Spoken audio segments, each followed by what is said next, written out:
আল্লাহ পাক রব্বুল আলামিন বলেন ফারিকুম ফিল জান্নাতি ওয়া ফারিকুম ফিস সাঈর। একটা রাস্তা জান্নাতের আর একটা জাহান্নামের।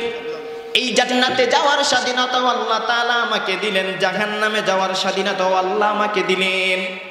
এই নেককার বান্দারা কিভাবে জান্নাতে যাইবে কোরআনে আল্লাহ দিক নির্দেশন দিয়েছেন। এই বান্দা কোরআনটা এমন একটা দামি কিতাব, বান্দা রমজান মাসে আল্লাহ এই কোরআন দান করিয়া এই কোরআনকে এত সম্মান করিলেন। আল্লাহ তাআলা বলেন ফাইল্লাম তাফআলু ওয়া লা তাফআলুন। এই বান্দা কোরআনের চ্যালেঞ্জের মোকাবেলা আগে যারা করেছে তারা টিকে থাকতে পারে নাই।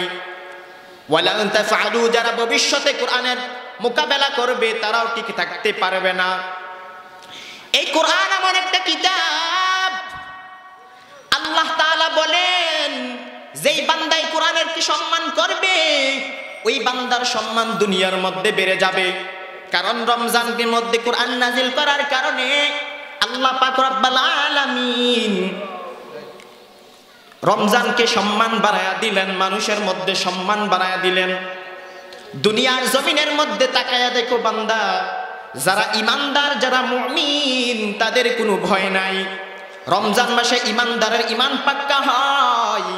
রমজান মাসে মুমিন বান্দার দিল পরিপূর্ণভাবে মজবুত হয়ে যায়, আল্লাহর প্রতি নিমজ্জিত হয়ে যায়।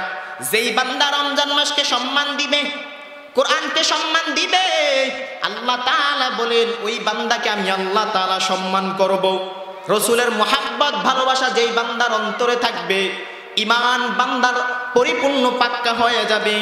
আর যেই বান্দার ইমান পাক্কা থাকবে ওই বান্দা কখনো 5 ওয়াক্ত নামাজ ছাড়তে পারবে না, রমজান মাস রোজাগুলা ছাড়তে পারবে না। ওই বান্দার কারণ ইমান পাক্কা। যখন খারাপ কাজের মধ্যে নিমজ্জিত হয়ে যাবে ওই বান্দাটার অন্তরের মধ্যে ভয় চলে আসবে।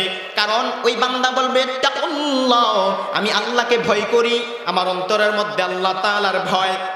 এই বান্দা কখনো আল্লাহ তাআলার রহমত থেকে দূরে সরে যাইবে না, নিরাশ হবে না। আল্লাহ বলেন লা তাকনাতু মির রাহমাতিল্লাহ, আমার রহমত থেকে বান্দা তুমি দূরে সরে যাইও না।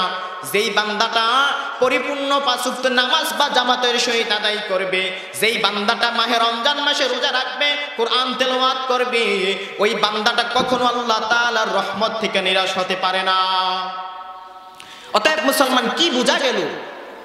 দুনিয়ার জমিনের মধ্যে আল্লাহ তাআলার রহমতের মধ্যে থাকতে হলে রাসূলের আদর্শ, রাসূলের মুহাব্বত আমার আর আপনার অন্তরের মধ্যে থাকতে হবে।